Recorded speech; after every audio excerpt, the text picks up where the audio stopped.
Wherever you go, whatever you do, throw a little at it. Omax, Vest and Briefs.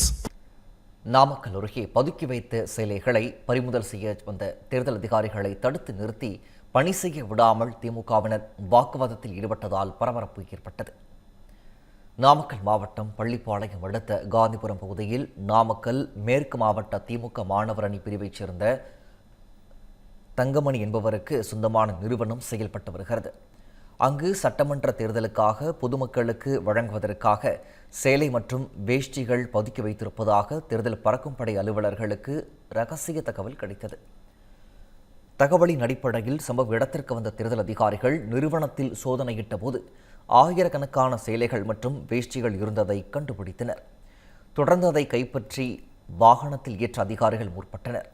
அப்போது பள்ளிப்பாளையம் திமுக நகர்மன்ற துணைத் தலைவர் பாலமுருகன், பள்ளிப்பாளையம் 9வது வார்டு திமுக councillor Yuvraj ஆகியோர் அதிகாரிகளிடம் கடும் வாக்குவாதத்தில் ஈடுபட்டனர்.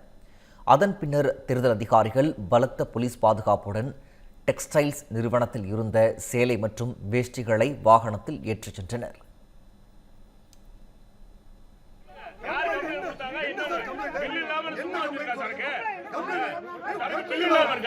சார் ஒரே நிமிஷம் ஒண்ணே நான் சொல்றேன். நீங்க வந்து ஏதாவது கொஞ்ச நாச்சு கிளியர் பண்ணுங்க.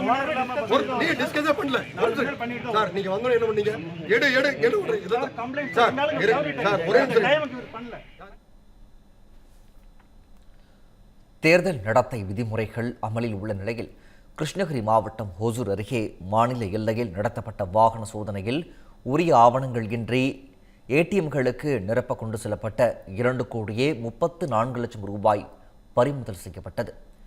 இந்த பணம் குறித்து உரிய விசாரணை நடத்தப்பட்டு உரிய ஆவணங்கள் சமர்ப்பித்தால் திருப்பி வழங்கப்படும் என தெரிவிக்கப்பட்டுள்ளது.